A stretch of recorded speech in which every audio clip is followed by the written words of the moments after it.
We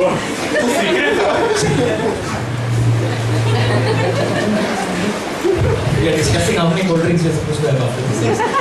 These two are best friends. Ask those things. So when Joshua came up who wants to preach, he requested, his uncle is going to translate. They are close friends. We do everything together.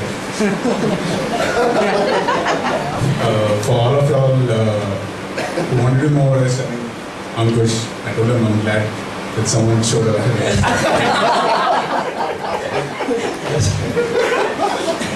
So it's an architecture.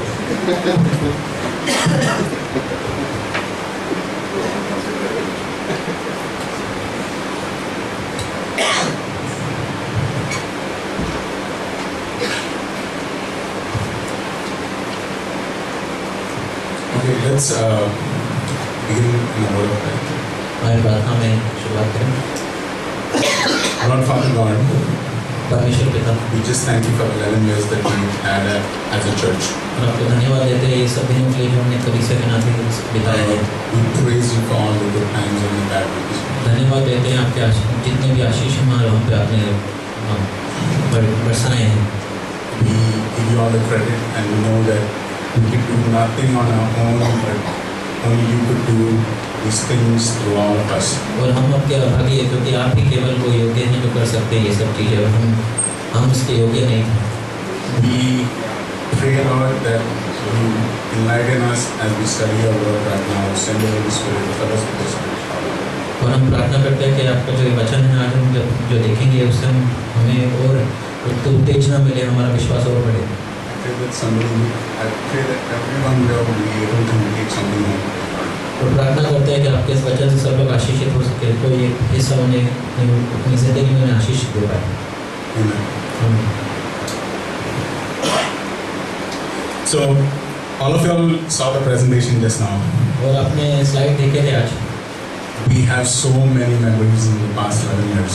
और इतनी अच्छी यादें हैं हमारे 11 साल जो बीते हैं। But there is one memory that beats them all. लेकिन एक याद है जो सबको मात कर देती है। I remember the date. मुझे दिन भी It याद was the है, 26th of July 2005. और 26 जुलाई 2005 का दिन था वो। We used to meet at Kurla Church. और हम कुर्ला में मिलते थे कलीसिया को। Used to meet at St. Michael's High School और सेंट माइकल की हाई स्कूल में मिलते थे। in the basement. Basement It's like a floor underneath, like the floor we're sitting on. और एक फ्लोर नीचे था जहाँ से हम अभी बैठे हैं। And on that particular day, it rained so heavy और उस दिन इतनी ज़बरदस्त बारिश हुई that the whole basement was full of water. कि वो पूरा बेसमेंट पानी से भर चुका था। Everything that we had as a church was there in a cupboard in that basement. और जो भी हमारा था कलीसिया का वो एक अलमारी में उधर पड़ा हुआ था। And on I'm sorry, I saw somebody crying in the audience.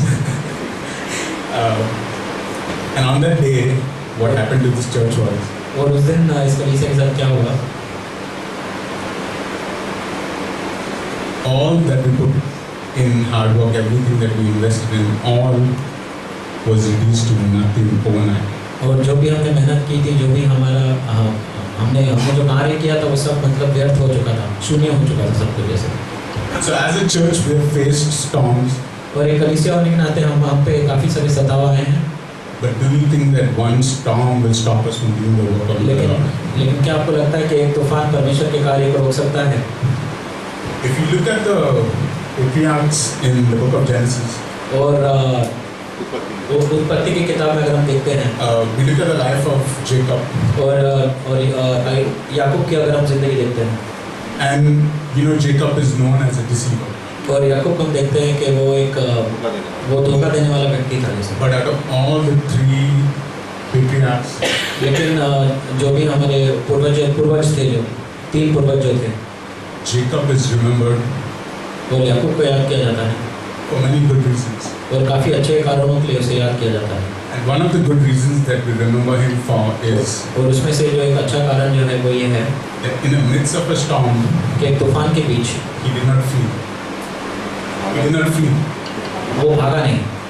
For example, एक उदाहरण के तौर पे a after serving 2 terms under Laban, और लबान के नीचे 14 साल काम करने के बाद he could have got out. वो निकल सकता था, But लेकिन he waited upon the Lord for about 6 years and then he got out from there. लेकिन वो परमेश्वर के लिए और भी उसने इंतजार किया, 6 साल और फिर गया।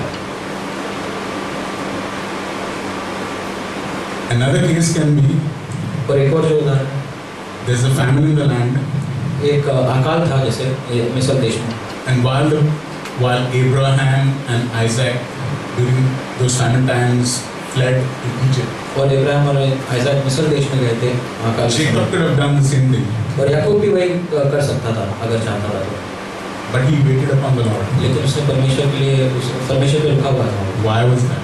क्यों? Because in the midst of a storm, he was unshakable. क्योंकि तूफान के बीच वो स्थिर था। That brings us to our text today. और यही हमारा आज वचन है I'm going to read शाम की। a text from Mark chapter 4, और मार्कुस का 4 अध्याय है, verses 35 to 41. 35वीं आयत से लेकर 41वीं आयत तक, But let's do it differently. लेकिन एक अलग तरीके से करेंगे। So, Ankush will read first in Hindi, and I want you to close your eyes and run your imagination, like think the wildest imagination you can ever have in the text. और मैं चाहता हूँ कि आप अपने आंखें बंद करो, वचन जब ये पढ़ा जाएगा, और सोच में लगो, जैसे आप जैसे सपना लो, कोई भी सपना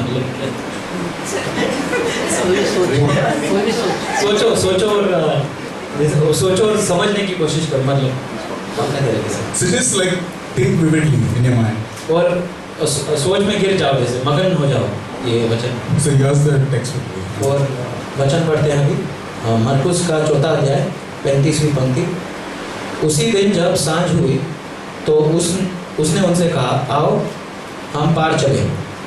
और वे भीड़ को छोड़कर जैसे वह थे वैसा ही उसे नाव पर साथ ले चले, और उसके साथ और भी नावें थीं। तब बड़ी आंधी आई और लहरें नाव पर यहाँ तक लगी कि वह पानी से भी भर जाती थी। और वह आप पिछले भाग में गद्दी पर सो रहे थे। तब उन्होंने उनको जगा कर उनसे कहा, हे गुरु, क्या तुझे चिंता नहीं कि हम नाव में डूब रहे हैं? तब उसने उठकर आंधी को डांटा और पानी से कहा, शांत रहो, थम जा। और आंधी थम गई और बड़ा चैन हो गया। और उनसे कहा, तुम क्यों डरते हो? क्या तुम्हें अब तक विश्वास नहीं? और वे बहुत ही डर गए थे और आपस में बोले, ये कौन है कि आंधी और पानी भी उसकी आज्ञा मानती है। Okay, I'm going to read the same passage in English. Keep your eyes closed. और अभी हम इंग्लिश में भी पढ़ेंगे और आंखें बंद But रखेंगे, keep your imagination open. और लेकिन मगन रहेगी वचन में जैसे। So, Mark chapter 4, verses 35 onwards. On that day, when evening came, Jesus said to his disciples, let's go over to the other side. That means to the other side of Galilee. And when they left the crowd, they took Jesus along with them in the boat, just as he was, and the other boats were also with him. And there arose a great storm, and the waves were breaking onto the boat, so much that the boat was already filling with water. Then Jesus himself was in the storm, asleep on the cushion, and they woke him and said to him, Teacher, do you not care that we are perishing? And he got up and rebuked the wind and said to the sea, Hush, be still. And the wind died down and it became perfectly calm. And he said to them, Why are you afraid? Or to put it another way, why are you so fearful? How is this that you have no faith? And they became very much afraid and said to one another, Oh my goodness, who is this? Who is this that even the wind and the sea obey? Amen? I just paraphrased the last part. Just to wake you guys up. और आपको उठाना चाहता था नींद से, इसलिए। So, when I was growing up as a child, और जब भी मैं बड़ा हो रहा था, one of my favorite movies was The Perfect Storm. और मुझे एक फिल्म बहुत पसंद थी, उसका नाम था परफेक्ट, मतलब सबसे अच्छी आंधी, परफेक्ट स्टॉर्म इंग्लिश में। This film was based on a true story. और ये एक सच्ची कहानी पे निर्भर थी। For all those who have not seen it, it's about a soul fishing boat. और जिसने नहीं देखा वो एक मछुआरे की नाव के बारे में है। The boat name was Andrea Grail. और वो जो नाव का नाम था एंड्रिया ग्रेल था। And the story is about the boat and its crew. और वो कहानी उस नाव और मछुआरों के बारे में है। And for those who have not watched the movie, the weather is stormy. और जिसने वो फिल्म नहीं देखी है उसमें दिखाया जाता है तूफान है। And they're going in for a last catch. और एक आखिरी बार वो मछली पकड़ने जा रहे हैं। It's the later part of the monsoon season. और जैसे बारिश का समय खत्म होने आ रहा है।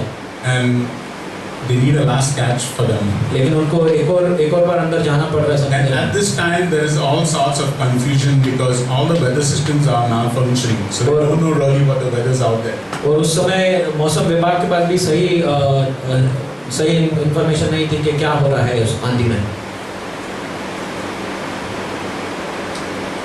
So what happens is they get caught in a storm on the east coast.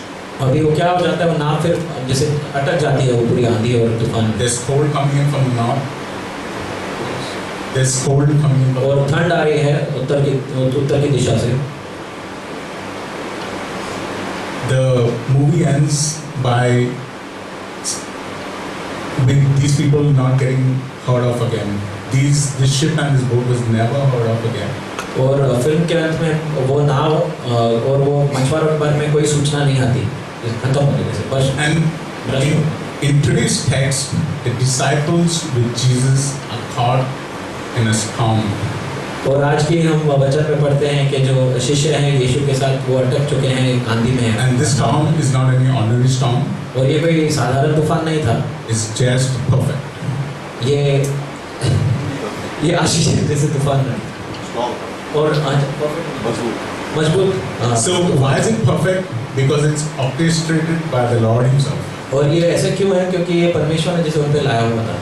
And in the storm, Jesus is going to teach disciples about faith. और परमेश्वर उनको विश्वास के बारे में सिखाते हैं इसमें। And trusting Him on the journey. और उन पर निर्भर रहने की इस सफर में। So in this storm we have the scared sailors. और इसमें हम देखते हैं ये जो मछुआरे थे। We have the sleeping Savior. और हम देखते हैं एक सोते हुए परमेश्वर को। And we have a loving rebuke. और हम देखते हैं कि जैसे प्यार से उन्हें डांटा जाता है। So it's been said about us Christians. और हम विश्वासी होने के नाते में हमें बोला जाता है That we're either entering into a storm. कि हम शायद आंधी में घुस रहे हैं। We are in a storm. या आंधी में हैं। Or we are entering into another storm. या हम एक और आंधी में जैसे घुस रहे हैं। The reality in life is और जो सच्चाई है जिंदगी की that as Christians, विश्वासी होने के नाते these storms are unescapable, ये आंधियों से हम बच नहीं सकते, unavoidable, इनसे हम भाग नहीं सकते and happen to all of us. और हम सबके साथ होता है, हम सबकी New जिंदगी में Christians, old Christians, विश्वासी हो, जो नए Any sort of विश्वासी हैं, जो पुराने विश्वासी हैं, सब विश्वासियों के साथ होता है। and as much as we hate going through these storms, और भले ही हमें कितना भी पसंद नहीं है इन तूफानों में रहना, there are certain lessons that God can teach us लेकिन ऐसे कई सीख मिलती है हमें परमेश्वर से इन तूफान के समय में। only if He puts us through the storm. और ये सीख से तभी मिल सकती है जब हम इस तूफान के बीच में हों। So there are important lessons for us to learn while in the storm. ऐसे बहुत महत्वपूर्ण सीख मिलती है हमें इन तूफानों से। During the storm, और ये तूफान के वक्त there's a work that the Lord does in our hearts, परमेश्वर एक कार्य करते हैं हमारे दिलों में, and He does a deeper work in us और उससे भी गहराई का कार्य करते हैं हमारे that दिलों में, eventually leads us to a more intimate relationship with the Lord. और हम और परिपक्व हो जाते हैं हमारे रिश्ते में परमेश्वर के साथ। You see, there are many great men in the Bible. और हम देखते हैं ऐसे बहुत ही अद्भुत विश्वासी थे बाइबल में। For example, उदाहरण के तौर पे Daniel. Daniyal, God had to put him in a lion's den. परमेश्वर को उसे सिंहों के साथ डालना पड़ा था। Jeremiah, he had to put him in this slimy pit. यिर्मयाह को उन्होंने एक कुएं में फेंक दिया था। कीचड़ के कुएं में। The 3 Hebrew boys, they put them in the furnace. और 3 इब्रानी बच्चे जो थे उनको भी आग में डाला गया था। He had to shipwreck Paul 3 times. और पौलुस कितनी बार वो जो जल पे सफर करे थे उनकी नाव टूट चुकी थी। Without the Lord doing this work in these individuals, परमेश्वर के कार्य के बिना ये लोग they wouldn't have drawn more closer to the Lord. ये परमेश्वर के रिश्ते में और परिपक्व नहीं हो पाते थे। And therefore, because of that reason, when we go through a storm, और इन कारणों की वजह से जब हम एक तूफान में से गुजरते हैं, we shouldn't fear. हमें डर नहीं लगना चाहिए। On that particular day when the storm occurred, उस दिन जब वो तूफान आया, few hours before, थोड़े ही घंटे उसके पहले Jesus is teaching 2 parables. और यीशु दो कहानियों से सिखा रहे हैं। He's teaching about the sower, और वो बोने वाले के बारे में बता रहे हैं and he's teaching about the mustard seed. और राई के दाने के बारे में बता रहे हैं। This storm in the evening और ये जो तूफान का जो शाम में is आया more of a practical test. और ये जैसे परीक्षा थी उनके लिए। You see, the disciples have been hearing the living word teach them और all day. और हम देखते हैं शिष्य जीवित परमेश्वर And की faith बातें comes सुन रहे by हैं hearing. और हम देखते हैं विश्वास सुनने से आता है। But what does the Lord do with our faith? लेकिन परमेश्वर हमारे विश्वास के साथ क्या करते हैं? He tests our faith. उस पर परीक्षा की जाती है, परखा जाता है। So, if you look at the Sea of Galilee, और अगर हम गैलीली के समुद्र को देखते हैं, it's 680 feet below sea level. और 680 फीट समुद्र के से नीचे है It's surrounded by mountains. और चारों तरफ पर्वत ही है। So, we have the cold wind clashing with the warm wind. और आप देखते हैं जो ठंड हवा है वो गर्म हवा के साथ जैसे मिलती है। And there's a certain kind of storm that occurs on the Sea of Galilee.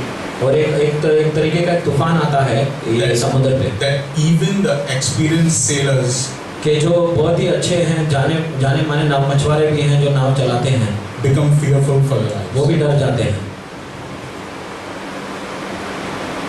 And that's what we see happening here. और यही हम देखते हैं इस वचन में, The winds begin to howl वो आवाज आने लग जाती है हवाओं से, and the waves start clashing over the boat. और जो लहरें हैं वो जैसे नाव पे चढ़ जाती हैं। And in my mind, I can see these guys running frantically. और मन में मैं एक चित्र देख सकता हूँ जैसे ये लोग भाग रहे हैं इधर से उधर डर के And मारे। in their power, they're doing everything to stabilize the boat. और अब उनकी शक्ति में जो कुछ कर सकते हैं, उनका जो अनुभव है उसमें से देख के वो करने की कोशिश करते हैं नाव को स्थिर रखने के लिए। Probably they drop the mainsail शायद उन्होंने नाव को रोकने की कोशिश की and make the boat glide a little. और उसको थोड़ा चलाने मतलब पानी में आराम से स्थिर करके चलाने की कोशिश की। But they are fighting a losing battle because there's water and waves coming over the boat and filling the boat with water. लेकिन ये जो युद्ध ये जो लड़ रहे हैं तूफान के साथ, उसमें वो हार रहे हैं क्योंकि पानी बढ़ते जा रहा है नाव में। They have a feeling that their boat is going to capsize soon. उन्हें ऐसा लगता है कि ये जो नाव है कभी भी पलटी हो सकती है। They are in this place where they panic and fear. और ये ऐसे जगह पे हैं कि डर उनके ऊपर जैसे पूरा उनको ऊपर हावी हो चुका है। And they're trying everything in their own power to rectify the situation. और अपने अनुभव और अपनी शक्ति के साथ जो कर सकते हैं वो करने की कोशिश कर रहे हैं। It's like some of us over here. और कई बार हम भी ऐसे ही हैं। I don't know about y'all guys, but when I'm in a situation, कई बार जब मैं कोई परिस्थिति में होता हूँ, I try to depend on myself. मैं अपने आप से उसको संभालने I की try कोशिश to करता depend on my own resources. हूँ। मेरे पास जो अनुभव है मैं उसके द्वारा संभालने की कोशिश करता हूँ। But remember this, लेकिन आप एक बात याद रखिए the Lord has to send these storms in our life कि परमेश्वर को ये तूफान भेजने हमारे ज़िंदगी में, to remind us to depend on Him, not on ourselves. ये याद दिलाने के लिए कि हमें उन पर निर्भर रहना है और हमें ऊपर अपने अनुभव पर निर्भर नहीं रहना है। In Genesis chapter 27, और उत्पत्ति के 27वें अध्याय में हम देखते there's हैं a family who tries to accomplish many things by themselves. और एक परिवार हम देखते हैं जो अपने आप से काफ़ी कुछ कार्य करने की कोशिश करती है। For example, Isaac is trying to give the birthright to Esau. और आइजक देखते हैं कि जो आशीष है वो ईसा को देने की कोशिश करते हैं Esau is trying to steal the birthright from Jacob, which he has already given to him before. और याकूब जो है वो ईसा से छीनने की कोशिश करते हैं जो आशीष जो होता है उनको। Jacob's mother is trying to give the birthright to Jacob. और याकूब की जो मम्मी है, माँ है, वो भी यही उसको सहायता करने की So like कोशिश कर रही everybody is है, trying to steal the birthright from each other. और एक दूसरे के बीच में जैसे झगड़ा चल रहा है, एक दूसरे से ये आशीष छीनने की कोशिश की जा रही है, But they accomplish nothing लेकिन कुछ नहीं मिलता उन्हें अंत में। because क्यों? they're depending on themselves. क्योंकि वो अपने आप पर निर्भर थे। They are all selfish, and in their selfishness they accomplish nothing. वो सब स्वार्थी थे और अपने स्वार्थ में उन्हें कुछ नहीं मिला। Now you see, अब देखो, in the material world, ये जो दुनिया है, if anything is broken, अगर कोई चीज़ टूट जाती है, it loses value. उसका मूल्य खत्म हो जाता है। So for example, if my car breaks down or my computer breaks down, अगर मेरी गाड़ी खराब हो जाती है या कंप्यूटर बंद हो जाता है and if I try to sell it to someone, तो मैं उसे बेचने की कोशिश करूँ, somebody comes to take a look at it, तो किसी ने आके उसको देखा and I tell them, hey, it was working last week, और मैं कहता अरे पिछले हफ्ते तो चल रही थी, it doesn't work right now. अभी लेकिन नहीं चल रही, Are you interested to buy this? क्या आप ये खरीदोगे? You see the value is gone of that. आप देखते हो उसका जो मूल्य खत्म हो जाता है जैसे।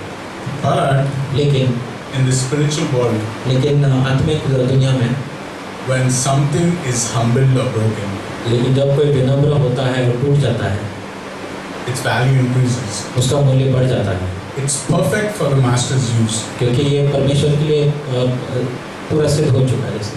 Therefore, when the Lord sends storms in our lives, इसलिए जब परमेश्वर भेजते हैं तूफान हमारी जिंदगी में, they are not any ordinary storms. They are storms that are perfect. ये साधारण तूफान नहीं होते बल्कि परमेश्वर से भेजे गए तूफान हैं। They are perfect for the master's use. हमें परिपक्व करने के लिए भेजे गए हैं परमेश्वर द्वारा। A.W. Tozer said और A.W. टोजर ने कहा था that before the Lord can use a person mightily, कि परमेश्वर एक विश्वासी को इस्तेमाल करने से पहले He has to hurt that person badly deep down inside. उसको जैसे उस पर कोई चोट होनी चाहिए, गहरी चोट लगनी चाहिए उस विश्वासी पे। Think about this. All the people on the boats, on this boat, are the disciples and Jesus. और हम देखते हैं ये जो नाव पे शिष्य थे और यीशु थे, He's trying. These are going to be the future leaders of the church. और ये आगे जाके परमेश्वर का प्रचार करने वाले पूरी दुनिया में, And God is using them, going to use them mightily. और परमेश्वर उनको अद्भुत तरीके से इस्तेमाल करने वाले हैं। But before He does that, He has to take them through a storm. लेकिन ये बात होने से पहले उनको तूफान के बीच में से निकालना है। So as we see in the story, और जब भी हमें कहानी देखते हैं, even though the disciples are freaking out, is that okay? और शिष्य वो डर चुके हैं और उन्हें लगे हार चुके हैं।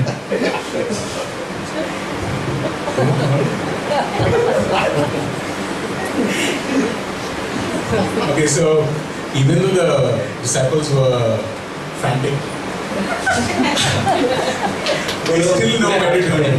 और जब शिष्य हार चुके थे, At least one thing I'll hand it down to the disciples is that एक चीज मैं उनको कहना, उनके बारे में अच्छा कहना चाहूँगा, वो ये है, in times of trouble, they know where to turn.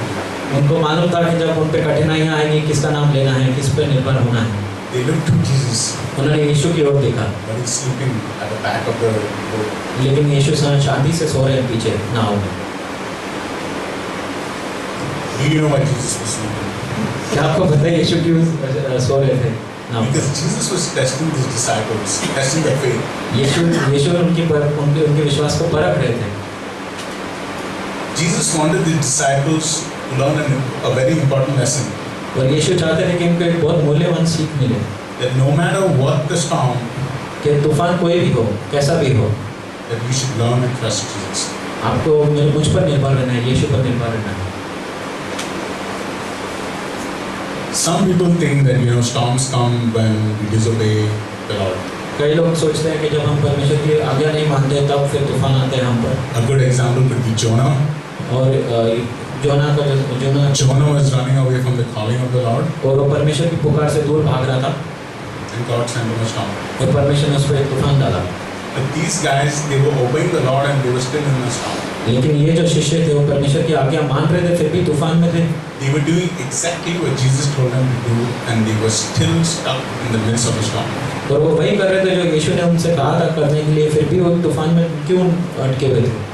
Another reason why Jesus was sleeping on the boat was एक और कारण ये था जो यीशु क्यों सो रहे थे उस नाव पर, वो ये था the Spirit wanted to show us that, you know, Jesus is only human. I mean, he's human and God at the same time. But as a human being, he felt tired. And he could identify with us. और पवित्र आत्मा ये भी कहना चाहती थी कि यीशु परमेश्वर भी थे, लेकिन उस वक्त वे एक मनुष्य भी थे और वे भी आराम चाहते थे और वो सो रहे थे इसके नाम। Probably Jesus knew that he was in the Father's will. और शायद यीशु को ये भी पता था कि परमेश्वर की योजना में ही That he's doing exactly as the Father had told him to do. और परमेश्वर के इच्छा अनुसार ही वो ये बर्ताव कर रहे हैं। Therefore, he's not worried. इसलिए वो चिंतित नहीं है। Jesus was sleeping because he was secure in the midst of the storm. और यीशु इसलिए सो रहे थे क्योंकि वो जानते थे वे सुरक्षित हैं इस तूफान के बीच में। So we see that God could have calmed the storm earlier. और हम देखते हैं परमेश्वर चाहते थे तो उस तूफान को स्थिर थमा सकते थे पहले ही। He didn't have to put these disciples through the storm. और उनकी शिष्यों को ये तूफान के बीच में जाने की शायद जरूरत भी नहीं थी।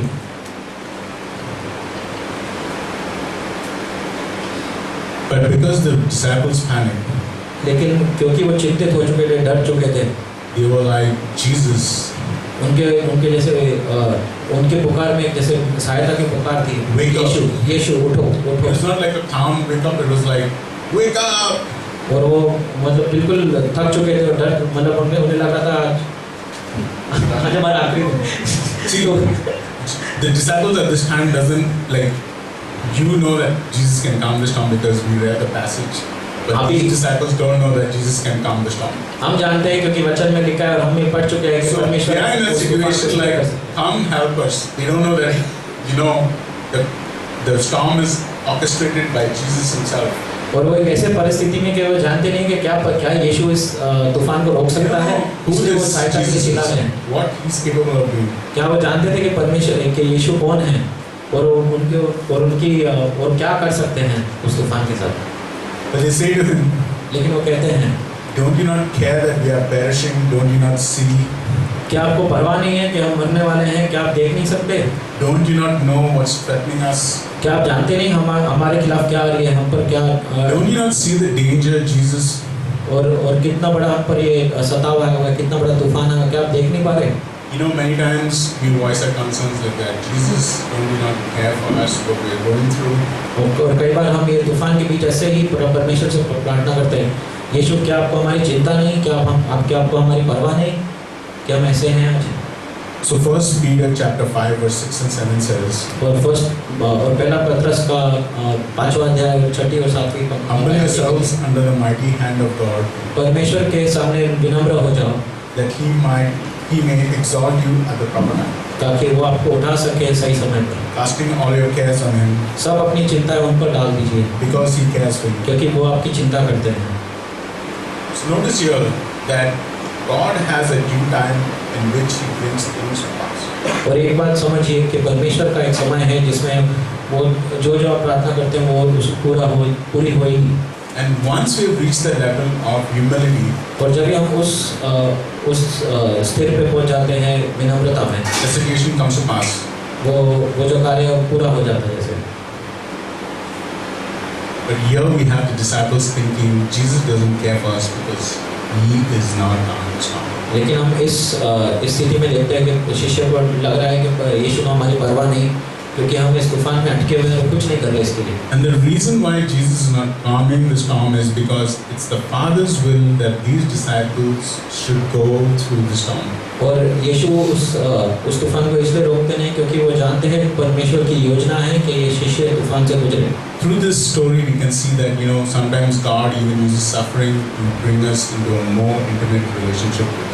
तो कई बार हम देखते हैं परमेश्वर कई बार सताव के भी इस्तेमाल करते हैं ताकि हम और गहरे रिश्ते में जा सके परमेश्वर के साथ। And why does he uses these storms in our life? और ये क्यों तूफानों का इस्तेमाल किया जाता है? So that our faith might be tested. ताकि हमारा विश्वास और बढ़े और परिपक्व हो जाए। First Peter chapter 1 verse 7 says, और पहला पत्रस का पहला अध्याय और 7वीं आयत ये so that the proof of our faith be more precious than gold which is perishable, ताकि आपके विश्वास की गवाही सोने से भी ज़्यादा मूल्यवान हो जाए, जो सोना जो हमेशा रह नहीं सकता, even though tested by fire, कि वो जब भी आग के द्वारा भी परखा जाता है, may be found to result in praise and glory and honor and the revelation of Jesus Christ. और उस वक्त परमेश्वर और यीशु की महिमा हो जब आप परमेश्वर के सामने खड़े हैं।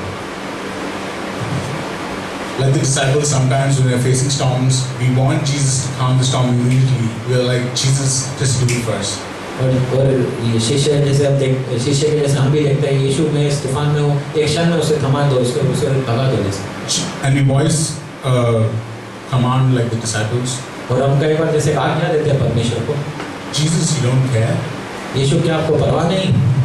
But the truth in Psalm 56, लेकिन सच्चाई है भजन संहिता 56वें अध्याय में Jesus takes all our tears, परमेश्वर हम हमारे आंसू ले लेते हैं और writes it down in a book, bottle में ले लेते हैं और एक किताब and में He लिखते हैं remembers them forever. और वो याद रखते हैं अनंत काल के लिए।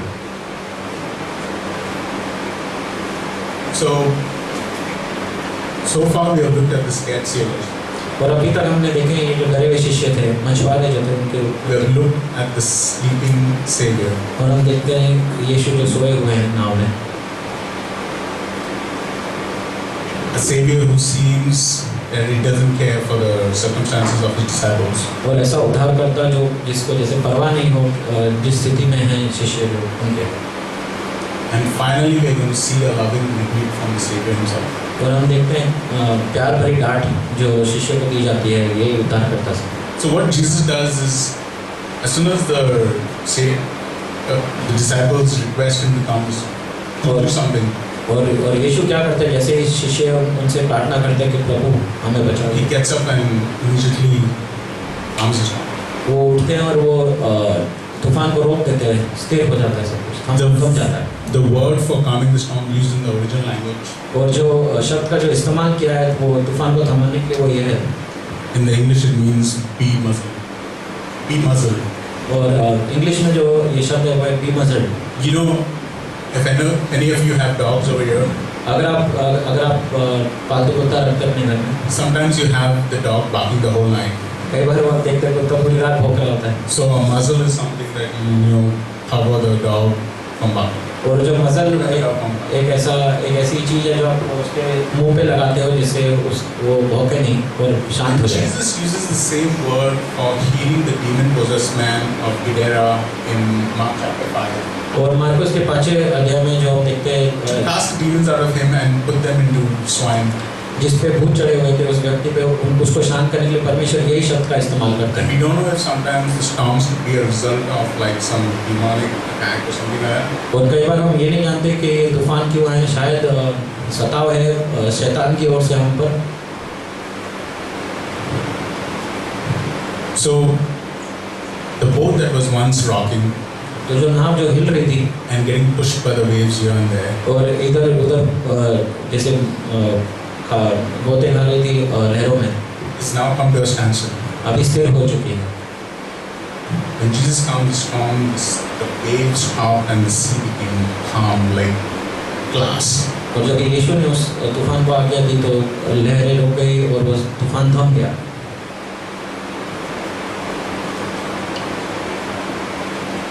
What was Jesus trying to do over there? और यीशु क्या करने की कोशिश कर रहे थे? When He rebuked the disciples, जब ही उन्होंने डांटा शिष्यों को, He was dealing with a bigger problem. वो एक और भी गहरी जो उनके साथ The bigger problem was समस्या थी not उसको समझा रहे थे। the wind and the waves, समस्या ये नहीं थी जो लहरें थी जो उड़ रही थी और तूफान जो चल रहा but था, the bigger problem was within the hearts of the disciples. समस्या उनके दिलों में थी। They had no faith that Jesus could do it for them.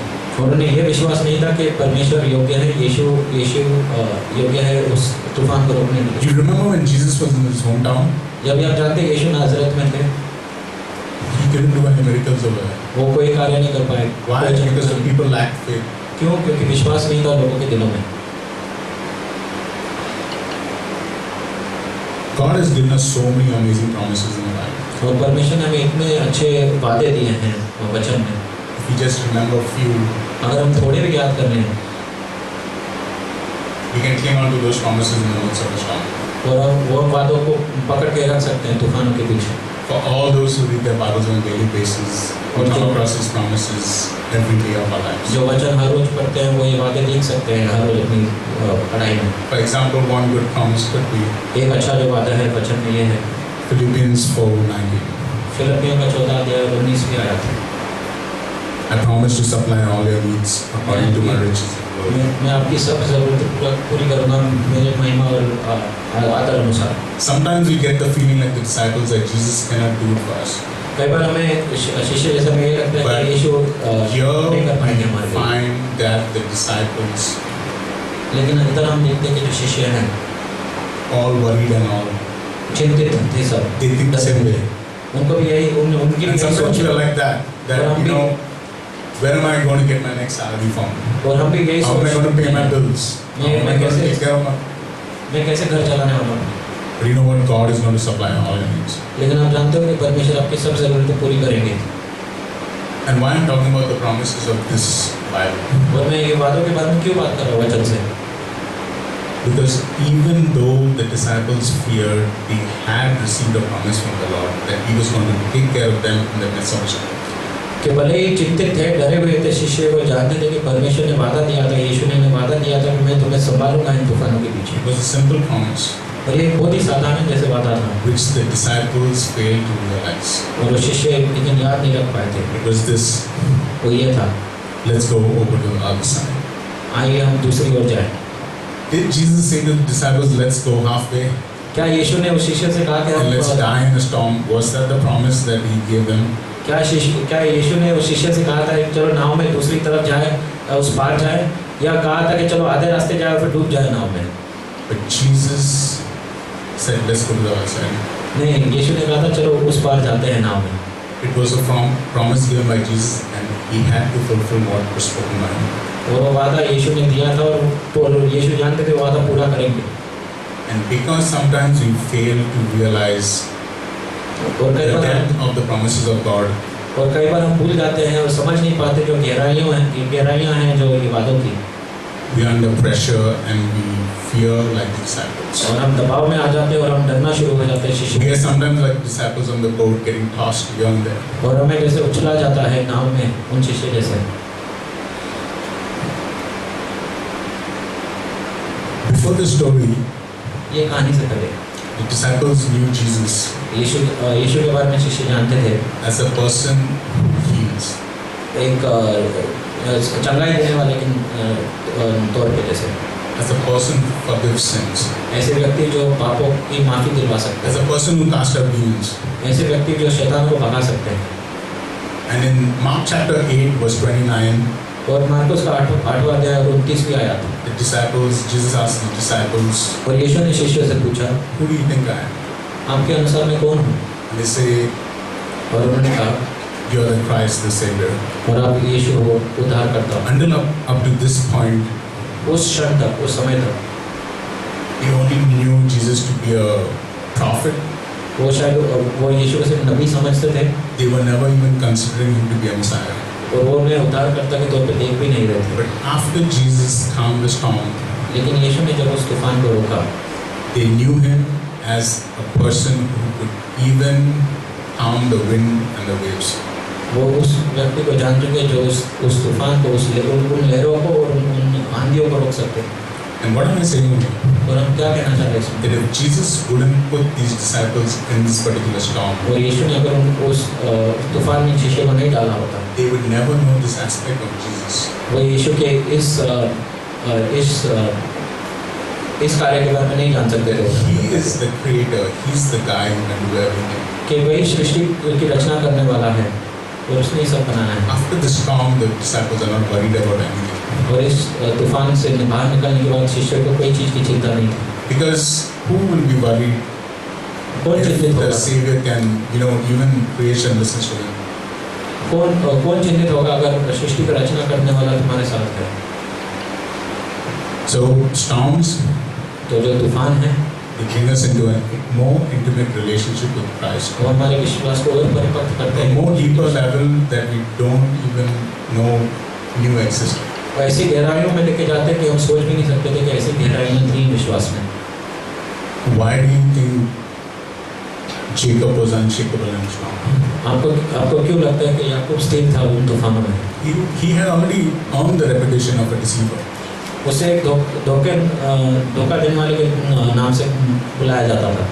The storms of life had brought him into a more intimate relationship with Christ. लेकिन जो उसकी ज़िंदगी में जो तूफान आए थे वो ऐसे रिश्ते पे ले आए थे उसको परमेश्वर के साथ बहुत गहरा रिश्ता था। And he knew many things that even Abraham and Isaac didn't know. और वो ऐसी चीज़ें जानता था परमेश्वर के बारे में जो अब्राहम और आइजैक भी नहीं जानते थे।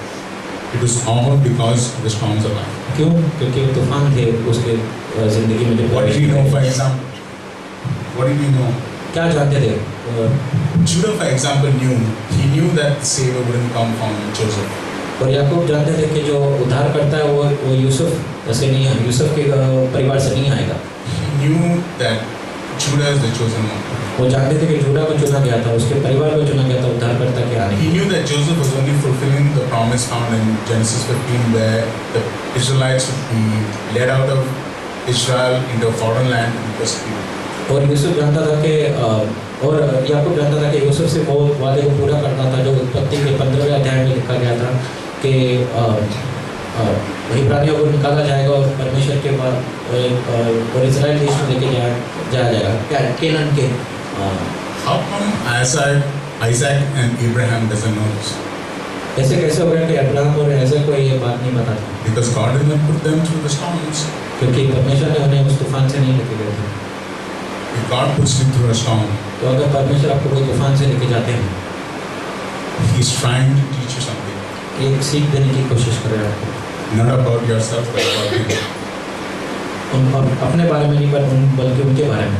He can do great things in your life. कि वो विभिन्न कार्य कर सकते हैं, अद्भुत कार्य कर सकते हैं And आपकी you ज़िंदगी में। discover a new type of Savior where you know that He can take care of everything. और हम उस उद्धारकर्ता को जानते हैं जो जिसके बारे में हम कह सकते हैं कि वो मेरी पूरी जरूरतें पूरी कर सकता है, मुझे पूरी तरीके से संभाल सकता है।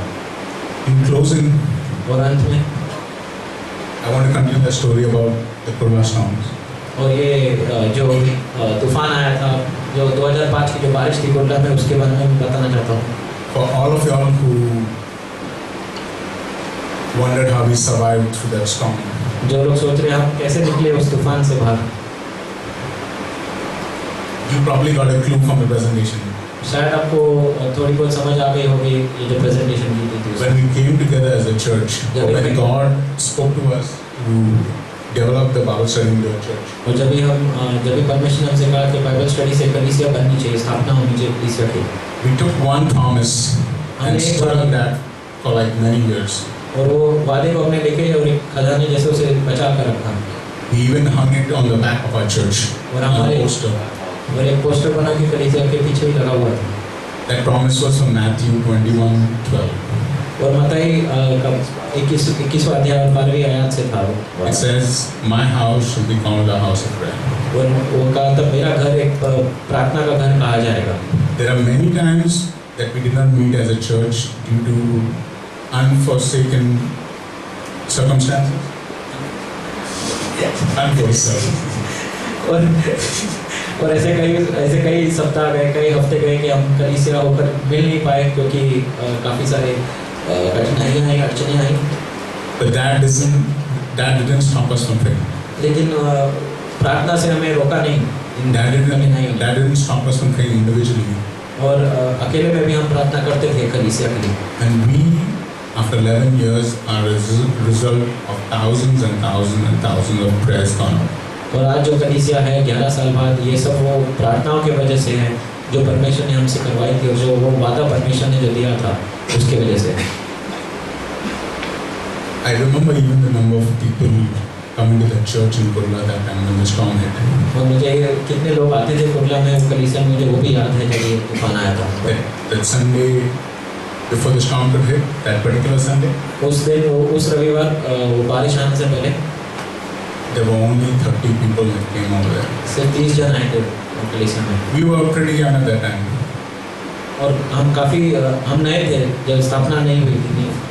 But look around right now. लेकिन आज आप देखो अपने आजू बाजू, We are over 110 in this room right now. 110 के भी ऊपर है हम आज इस कमरे में। Why is that? क्यों? Because God took us through storms over storms over storms. क्योंकि परमेश्वर ने हमें तूफानों और तूफानों के बीच में से लेके गए। And therefore, when God sends a storm in your life, तो जब वो तूफान आते हैं तुम्हारी जिंदगी में, it's nothing but perfect. वो बस कुछ नहीं है बल्कि परमेश्वर की आशीष जैसे है। And hence, it's the perfect storm. इसलिए वो जो तूफान है वो परमेश्वर से आशीषित किए हुए तूफान है। Amen. आमीन। Lord Father, we just want to thank you and praise you for today. परमेश्वर आज आपका धन्यवाद देते हैं इस दिन के लिए और इस समय के लिए। We thank you for all the words that we were spoken. धन्यवाद देते हैं जो वचन से हमें बताया गया है आज। We praise you for all these people coming here. आपकी महिमा आपकी स्तुति करते हैं सब लोगों के लिए जो आए आज कलीसिया में। We pray if there's anybody here today coming here for the very first time. और हम और आज हम प्रार्थना में पूछते हैं कि इधर अगर कोई व्यक्ति है जो पहली बार आया है या पहले कई बार आ चुका है And you don't know who Jesus is. और आप जानते नहीं कि यीशु कौन है,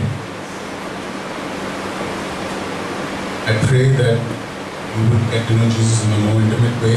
मैं प्रार्थना करता हूँ कि आप यीशु को उद्धारकर्ता के तौर पर जाना। But for now, I would like to pray a simple prayer. लेकिन मैं चाहूँगा कि आप एक दिन में अपनी प्रार्थना कर लीजिए। Before you pray that prayer, I want to tell you और ये प्रार्थना करने से पहले मैं आपसे कहना चाहता हूँ that there's only one way to go to heaven. कि एक ही रास्ता है स्वर्ग जाने का, There's nobody who promises you a way to go to heaven except Jesus. और कोई रास्ता नहीं बता सकता है बल्कि यीशु खुद ही वो रास्ता है। Jesus is the only one who died for you and took away your sins. यीशु ही वो व्यक्ति है जिन्होंने क्रूस पर चढ़ के तुम्हारे सब पाप अपने ऊपर ले लिए, And therefore, there's a way that you and me can go to heaven. इसलिए वो रास्ता बन गया जिसके द्वारा हम स्वर्ग जा सकते हैं। So if you want to accept Jesus today, pray a simple prayer with me. और अगर आज आप यीशु को अपनाना चाहते हो अपने उद्धारकर्ता के तौर पे तो ये प्रार्थना करिए मेरे साथ। Close your eyes, bow your heads, आंखें बंद कर लीजिए, and say, अपने सर को झुका दीजिए। Jesus, save me. यीशु मुझे बचाओ, I'm a sinner. मैं पापी हूँ, I cannot take myself to heaven. मैं अपने आप को स्वर्ग नहीं लेके जा सकता अपने आप से। Thank you for dying on the cross for my sins. धन्यवाद देता हूँ कि आप मेरे पापों के लिए क्रूस पर चढ़े। I know you love me, मैं जानता हूँ आप मुझसे प्यार करते and हैं, therefore I would ask you to accept me as your son or इसलिए मैं daughter. आपसे प्रार्थना करता हूँ कि आप मुझे अपने बेटे या बेटी समान अपनाइए। I pray this prayer in your precious name. मैं प्रार्थना करता हूँ आपके नाम से, यीशु मसीह के नाम से। Amen. आमीन।